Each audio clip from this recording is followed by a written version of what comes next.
Yeah. Am I next? You are next. I can introduce Mr. Rick Anthes on the history of GPS Met and Cosmic. The governor is a tough act to follow. I wish I could speak as articulately as he and without notes and without slides. He's a great guy, as I think you probably gathered. Well, okay, so changing subjects completely. This is a celebration of the 30th anniversary, more or less, of GPS Met. The what is it? The 20th anniversary of Cosmic, more or less, and the 5th anniversary of Cosmic too. And let's see. So I, with others, organized this this afternoon, which is not going to be technical and not going to be particularly scientific. It's going to be more human oriented, human related, and community related, and introduce to you some people that were important in GPS Met and Cosmic, and in particular that you probably never heard of, and often go unrecognized because they don't publish papers and they don't go to meetings, and they're not part of the scientific community, but they're entirely important for these missions. So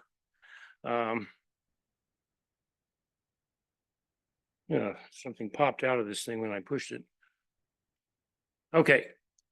I wanted to get the dry statistics over first. And so here's just something from the Web of Science updated in August that I have a bunch of topics listed on the left. And then the number of publications or citations in the Web of Science on January 1st, 1995, which was the year of GPS Met launch. Then 1/1/2005, which was the year of, a year before Cosmic 1 launch, and then most recently 7th of August.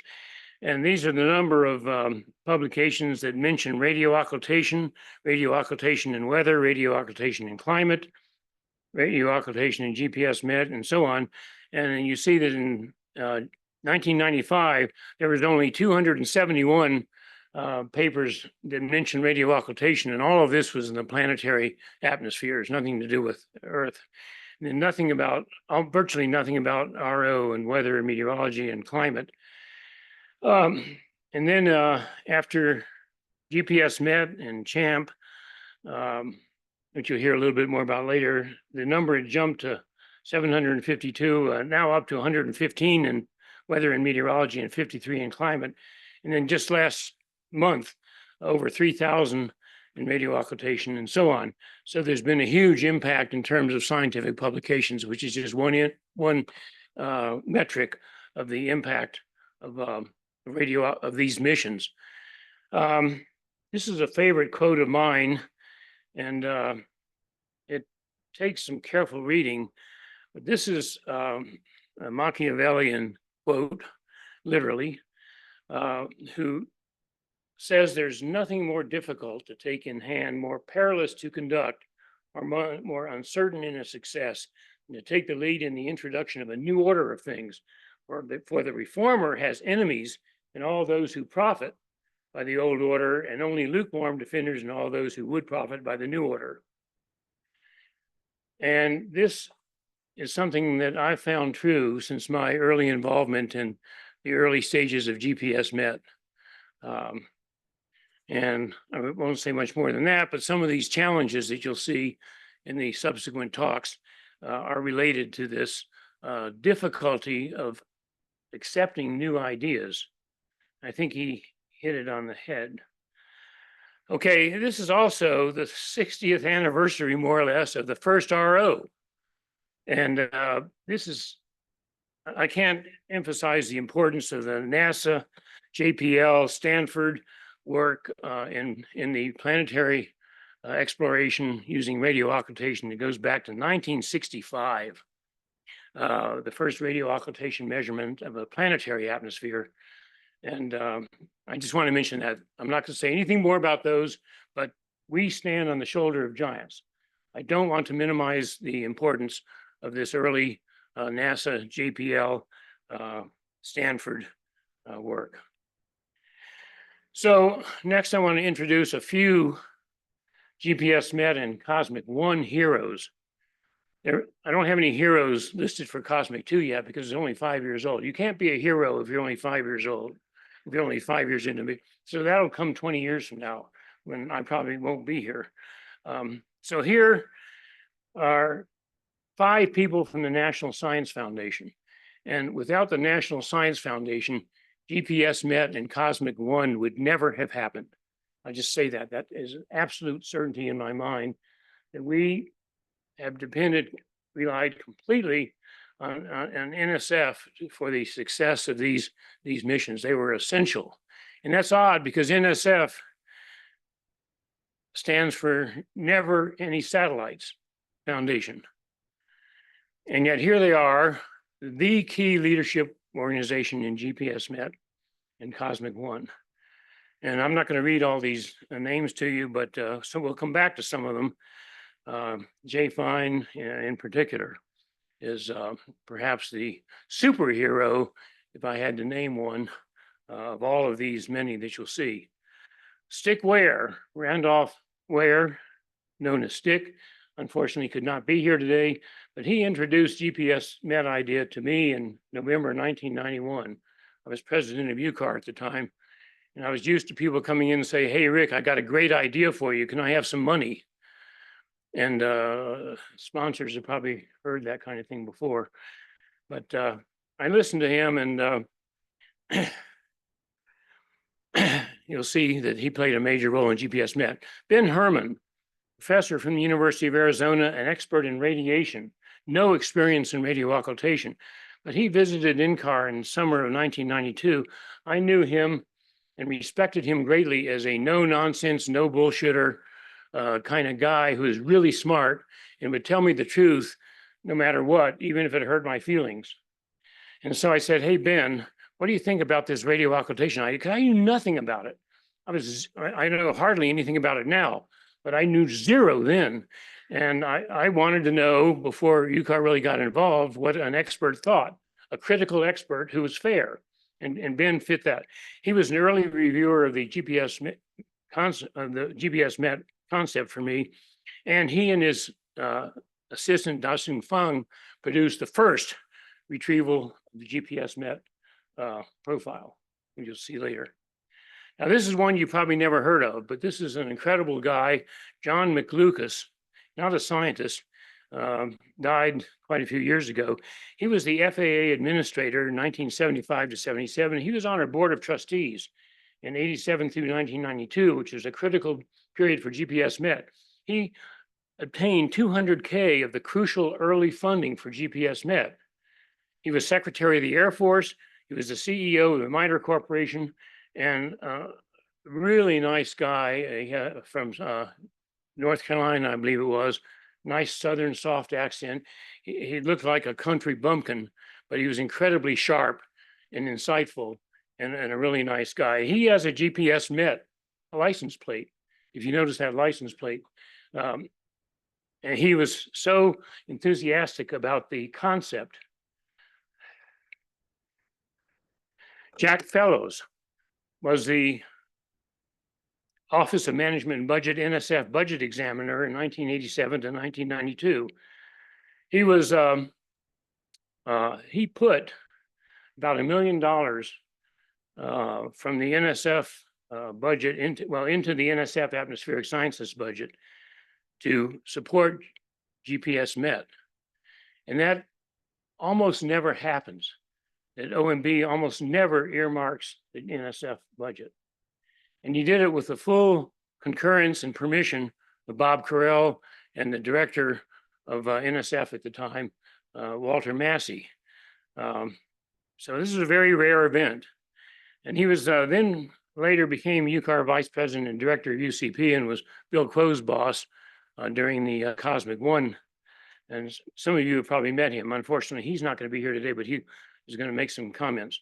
Mike Exner was the GPS Met program manager and the first Cosmic program manager, a really smart engineer, great guy, just drove GPS Met and made it successful and got Cosmic 1 started.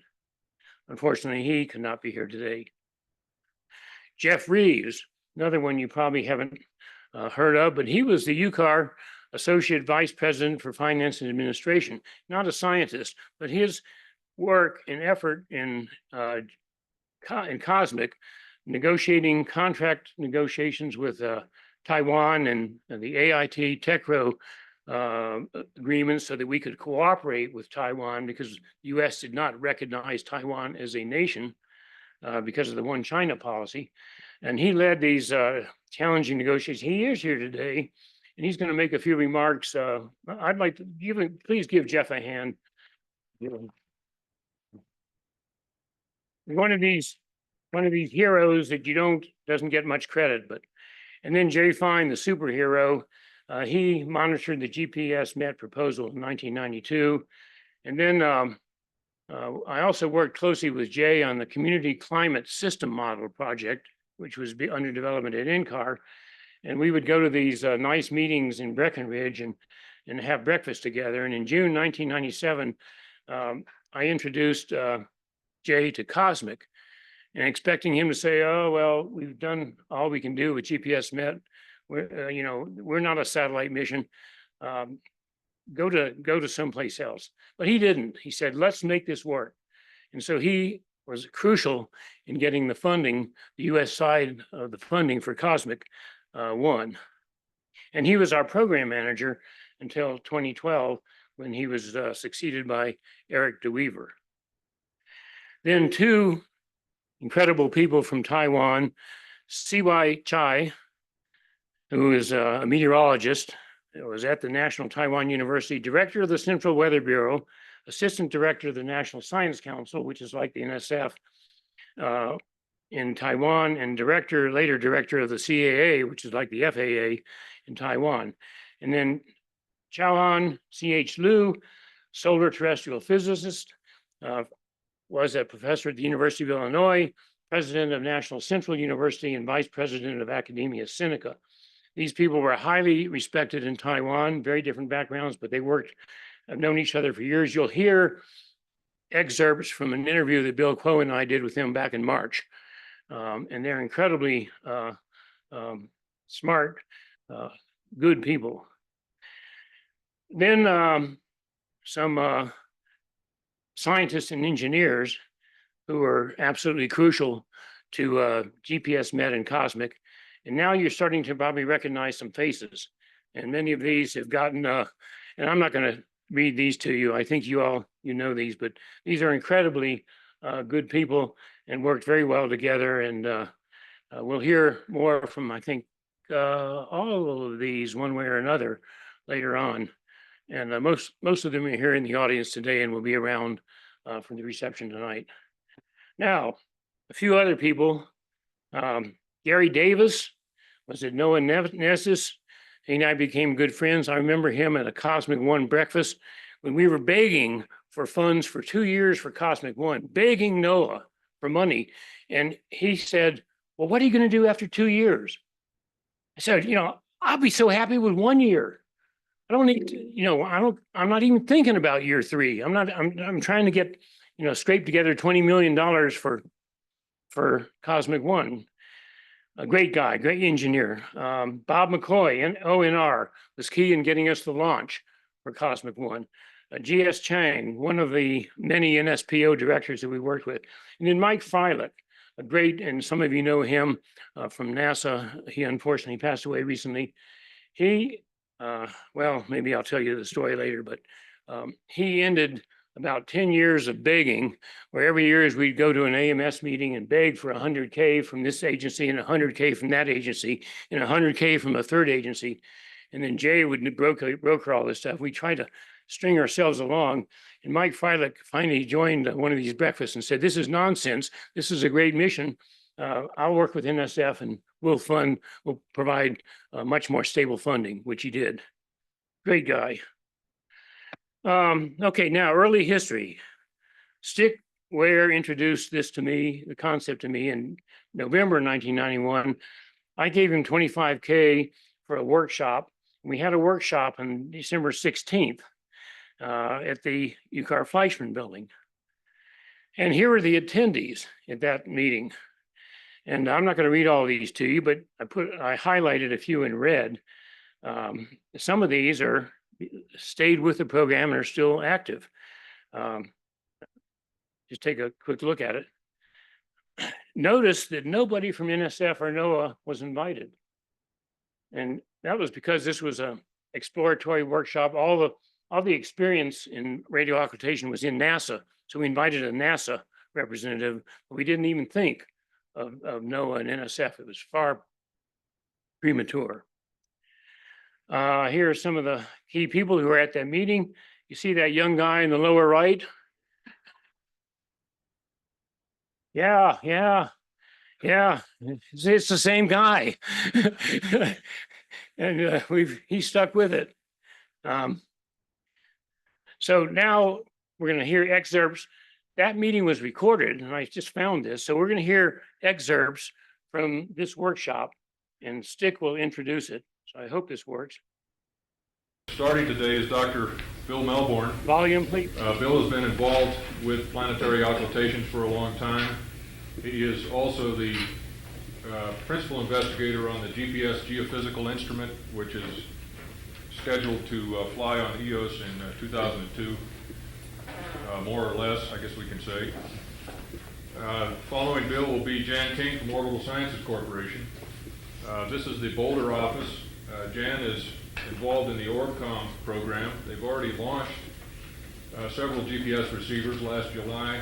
They plan to include GPS receivers in the rest of their ORBCOM satellites, and he's going to tell us a little bit about that particular program.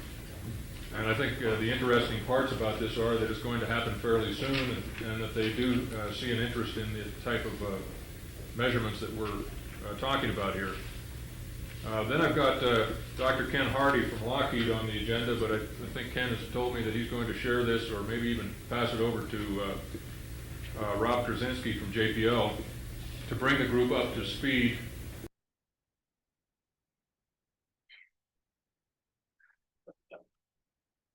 Now from Bill Melbourne. Going around at such a rate that the ray path from the signal cuts down through this upper atmosphere, say the last 50 kilometers, and does so in about 60 seconds. Now you have to keep kind of the numbers in mind here. EOS is kind of racing around the Earth. The GPS satellites, for all practical purposes, in 60 seconds are stationary.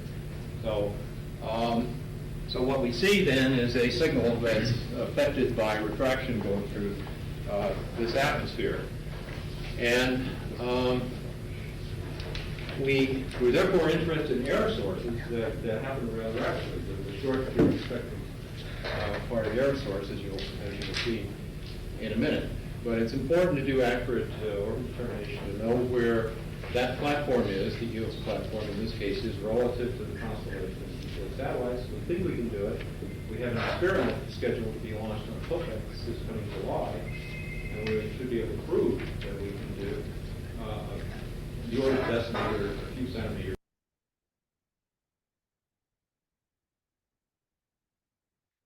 Let's see, I'm going to present, I guess, some temperature retrieval simulations and then some water vapor.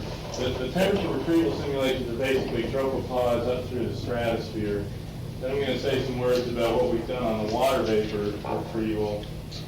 I've actually got some material from two other presentations. One is a test we ran from Mauna Kea back in July. We've done a little bit of analysis of those results, not too much at this point. And then I've got some material also on what we've been looking at for an inexpensive, somewhat analogous to the presentation we just made, although not nearly in the detail, of how you could get one of our receivers up into space on a microset type approach, and also just mission design issues.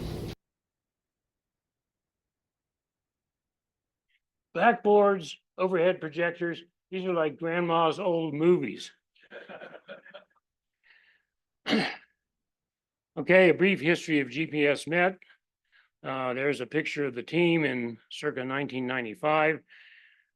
We just went through the workshop. After that, we submitted a proposal to NSF a year later.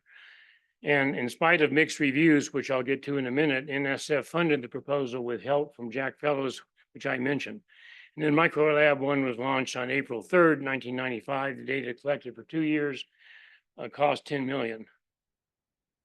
Here's some quotes from the reviews of the proposal.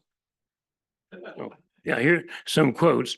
And of course, I never did get the names of these guys.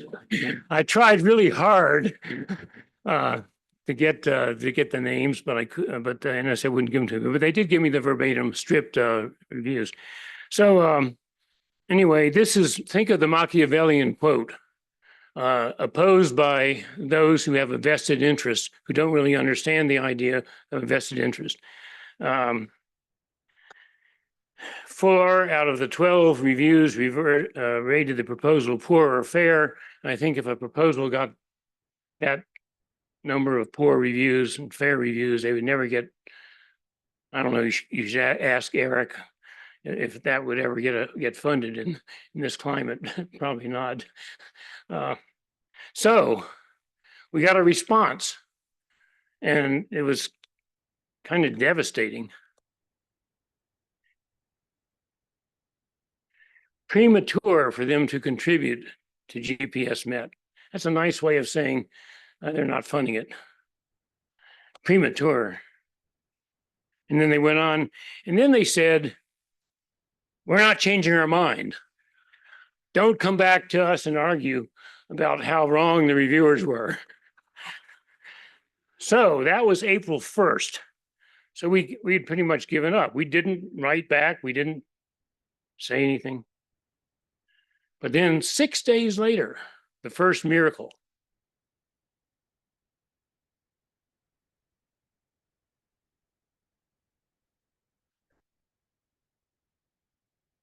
NSF changed their mind without any input from us.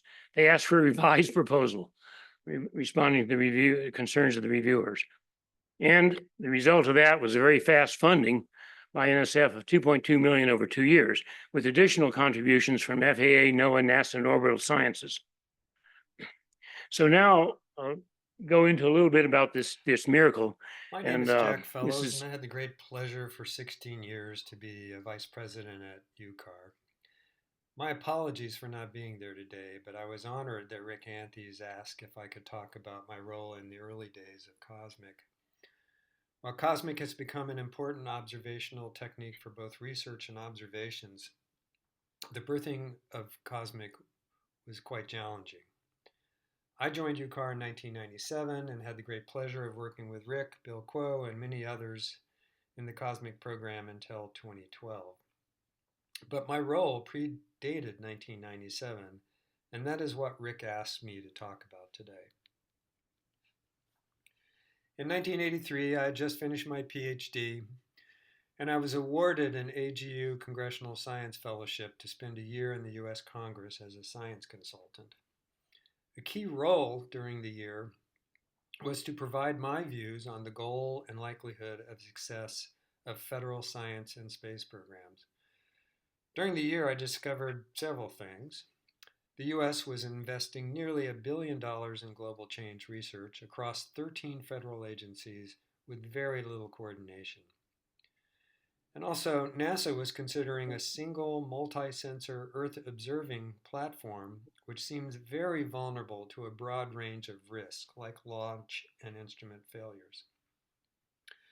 One of the 35 fellows that year was Randolph Ware, who was working at UCAR at the time, and I'll have more on that later. I did want to mention and highly recommend these Congressional Science Fellowships.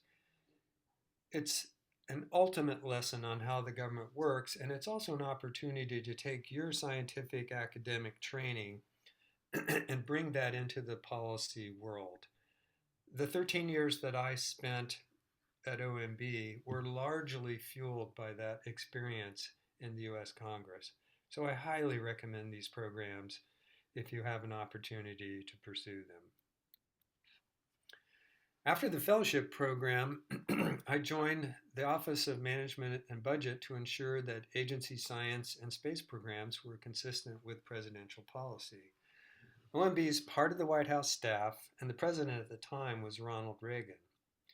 In 1986, Francis Bretherton, who is a former UCAR president and NCAR director, had finished the Earth System Science Overview report, which provided an excellent taxonomy and prioritization of Earth System science research. During 1987 and 1988, I used that taxonomy to examine agency global change research investments and try to fit them into the Bretherton taxonomy. In 1989, President Bush Sr. gave me the authority to prioritize and improve coordination of global change research across the agencies. Working with the agency representatives, that effort led to the creation of the multi-billion-dollar U.S. Global Change Research Program that actually continues to this day, and helped me build a broad range of trusted relationships both within the White House and the agencies. In 1990, we published the first Our Changing Planet document. It was to accompany the President's FY 1990 budget. Such an accompanying document had never happened before, including when I carried 500 copies of this document to the loading docks in the White House to be added to the President's budget to the Congress. The loading dock guys were a bit surprised by it. They read the cover that was supposed to accompany the President's budget, so they loaded them and they delivered them to the Congress. At the same time, NASA was continuing to push for the $1 billion single platform Mission to Planet Earth program, and I was looking for less risky constellation approaches. In the fall of 1992, I had a conversation with Stick Ware about the GPS-MET proof of concept experiment idea. And either Rick or Stick had mentioned that Vern Sumi told community members toward the end of his life that this technology was critical to pursue. Using the global change relationships I had developed in the previous years, I spoke to Bob Carell, who was the National Science Foundation Geoscience Director at the time, about this constellation approach, and he agreed that it was important to pursue. And in developing the President's budget, we did something called a passback as part of the negotiating with the agencies on their final budget. So in 1983, with the full support of OMB leadership, I rounded up the NSF budget in the passback to the next $1 million with language that those funds should be used to support a radio occultation demonstration within the NSF Geoscience Directorate. This language was approved by the NSF Director Walter Massey, which was quite unusual in the NSF budget to have this kind of direction on their research funding, since most of the funds that they do are peer-reviewed research.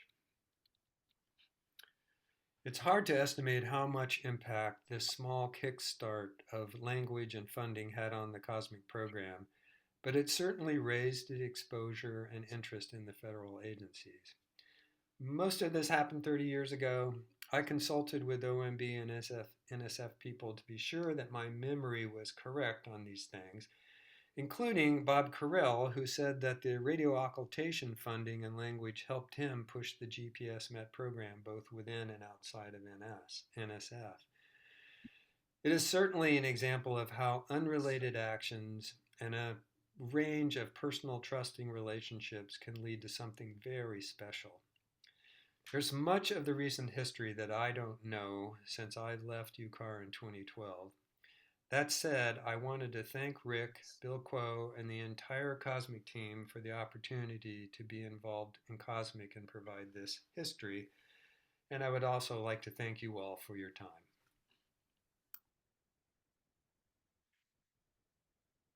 Okay, whoops. And you, so GPS-MET was launched, not from a launch pad, but from an airplane on a Pegasus rocket, which is dropped from a bay of an aircraft and then shoots up into space. And the GPS-MET payload is on that smaller rocket.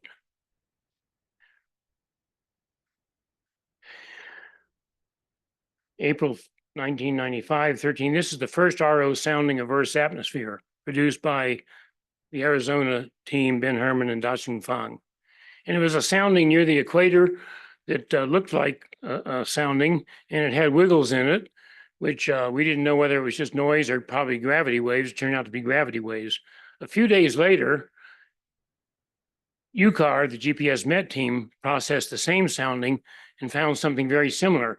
It turns out that's the first ever inter-center comparison of retrievals. And now we're doing this with Romex. And just going back, that lower figure is the one that the GPS Met team retrieved. And I remember faxing that to Jay Fine one afternoon. And I would say his excitement was, you could hear it from Washington. He was just unbelievably excited that this thing had actually worked and it looked like a sounding. And he deserves it. Here's another picture of the team in 1995. The ones that I knew are labeled. You know them. I don't know who the guy is above Bill Shiner. Maybe somebody here knows.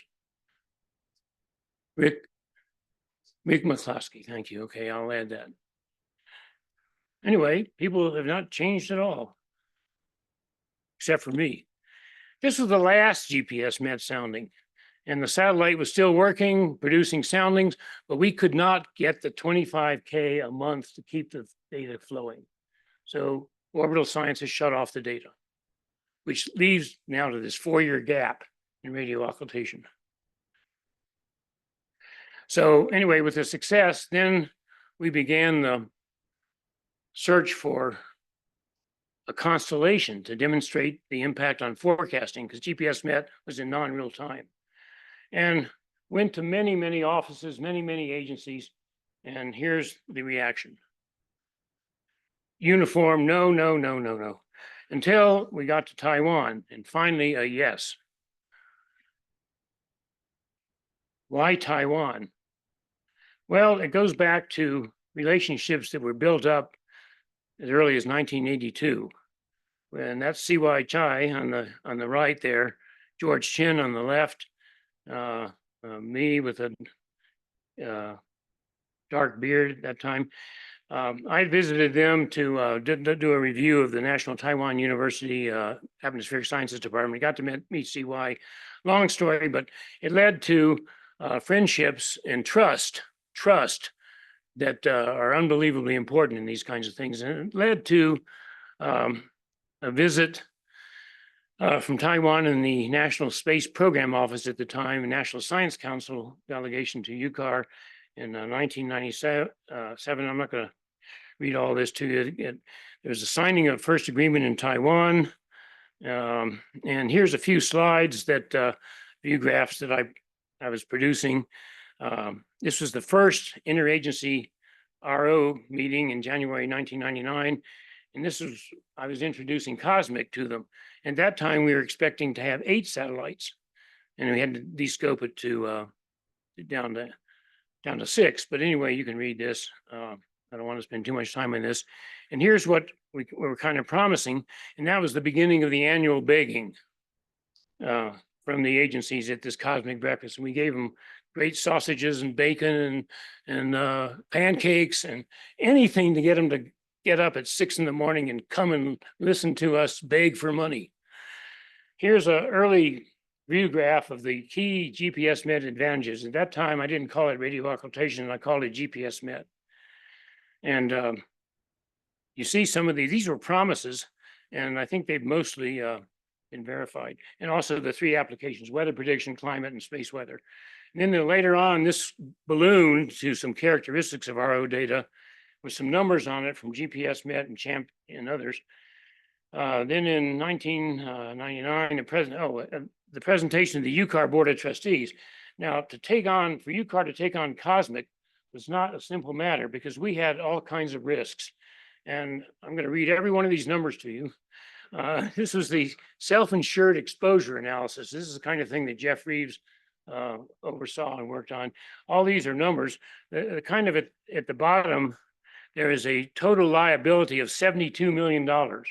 This is what it would cost UCAR if the thing failed. And my general fund reserve was two or 3 million at that time. And 72, and I was asking the board to approve this thing. And fortunately, we had John McLucas and Vern Sumi on the board, and they said, yes, yes, yes, this is what you should do. And here's the insured exposure and long list of major risks and liabilities. But they approved it. I'm gonna go, running out of time here. So now I want to go to conclude this with with some interviews from CY and CH that Bill Quo and I did in March.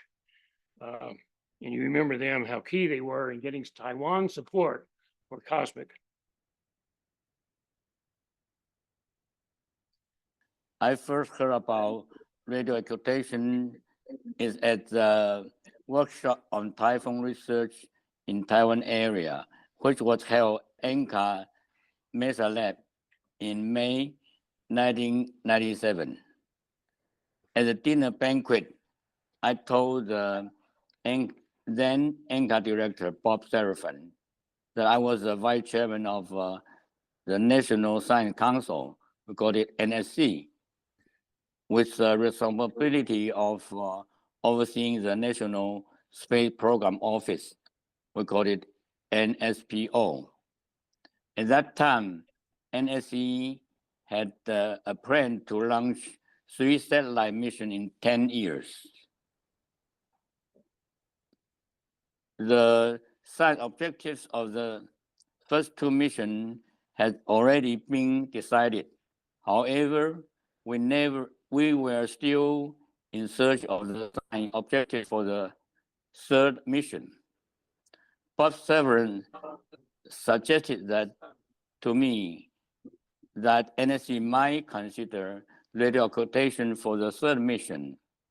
I was intrigued by the idea and decided to stay an extra day to learn more about radio occultation from Rick, from you, and UCAR. That's the story. This news about the GPS MET and CS discussion with Serafin actually gave us the idea, or essentially give us all we need to decide on the 3rd satellite, which of course is a constellation. I know CS a very long time because when we are very young, we are in 30s, he already is director of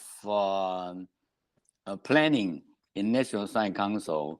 He's the first one plan the interdisciplinary program for natural hazard detection, natural hazard Disaster prevention program, very huge program. Yeah. I'm the one responsible for that program, but he's a director at that time. That's well, we are in 30s. Yeah. I've been a postdoc in Anchor. I know Anchor, I know UCAR, and I know Rick very well. So actually, as I mentioned before, I stay one more day after the workshop and talk to you and your team that and upon your concurrence, and so I come back to Taiwan, and at that time already proposed that NSC UCAR collaborative radio occultation mission. So I come back present to at that time the National Science Council Chairman, Dr. C.S. Liu.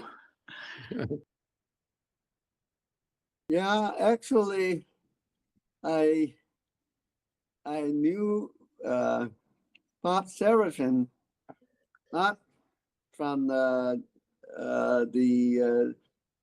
space or the satellite work, but rather from radar work. I heard about it from you, actually. This was like maybe 1993 or I all of a sudden get an email from you and asking me if I would like to be involved in the GPS Med, and I say, what is that? I never heard of it. So So here is a long list of cosmic challenges, which I'm not going to read to you, but every one of these was significant. And here are some of their ideas on what the major challenges were. So there are many challenges and difficulty, but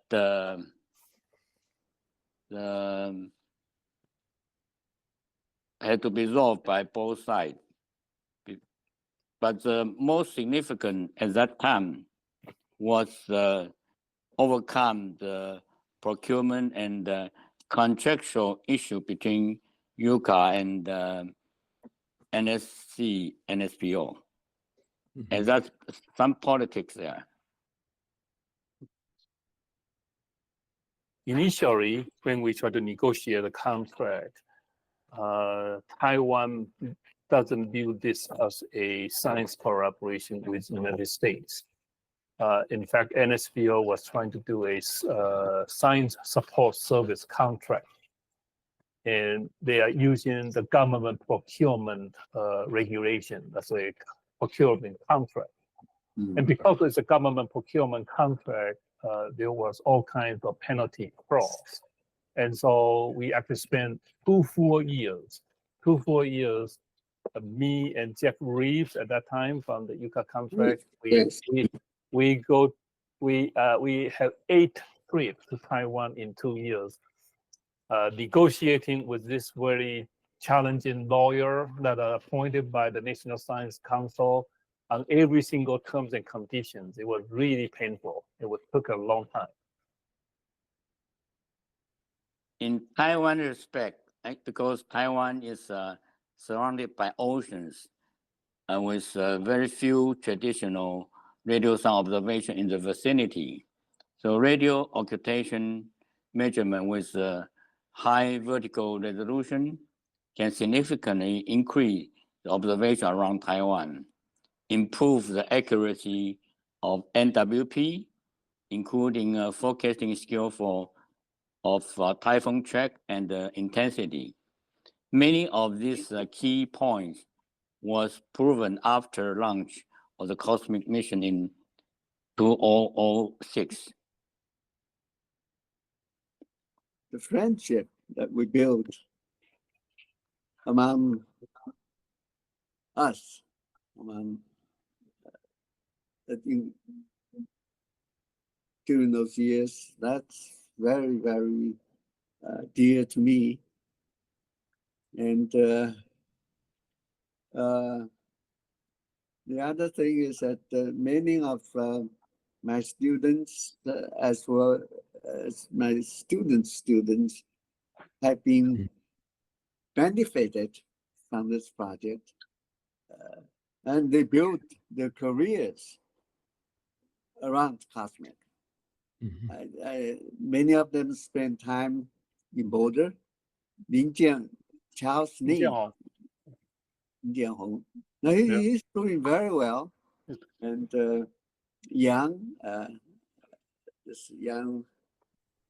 this lady, she's doing very well, and almost achieving world-class stature in their own field. That's really something that does not happen every day when you have a project, a scientific project. But Cosmic did it. So I remember during the 2 year of very tough negotiation, my Cosmic team, because I had no money, I actually have to take vacation to work on Cosmic. And there was actually a very famous quote from Chris Rockin, who is one of the chief scientists within Cosmic. And he said that Cosmic is either 1 month from making it or 1 month from totally busting it. And we alternate back and forth continuously for about 2 years.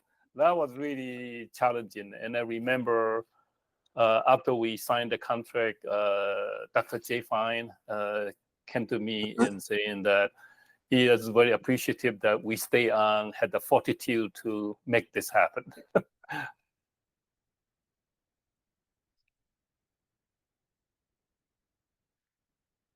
You want to play this? We're getting close to the end. T-minus 1 minute and counting. Orb TM starting NCU strip charts. NCU strip chart started. Step 97, FTS NCU external on. External on. VM, verify NCU external power. External go. PCC, activate NCU batteries. Batteries activated. FTS, NCU external off. External off. VM, verify batteries. Batteries go. VM, verify steering test. Nice day.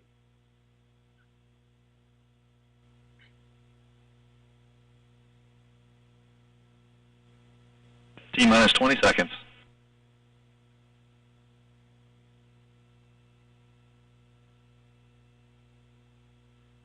VM is go for launch. Copy that. Check step 102, T-minus 5, 4, 3, 2, 1. Ignition. We have liftoff of the OSP Minotaur in support of the Cosmic mission. Stage 1 motor pressure is nominal.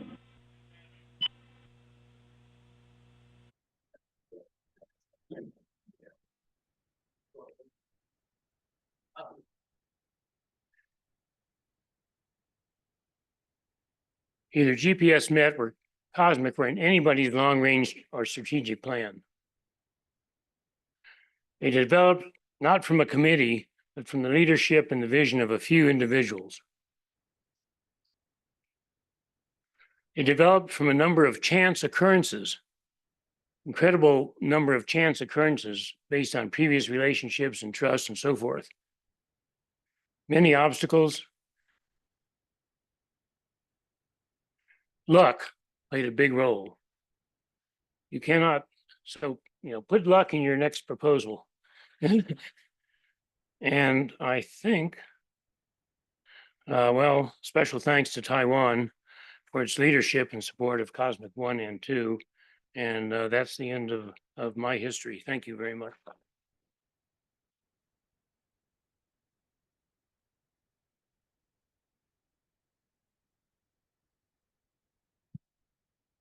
All right, thank you, Rick. So I believe Tom is the next speaker.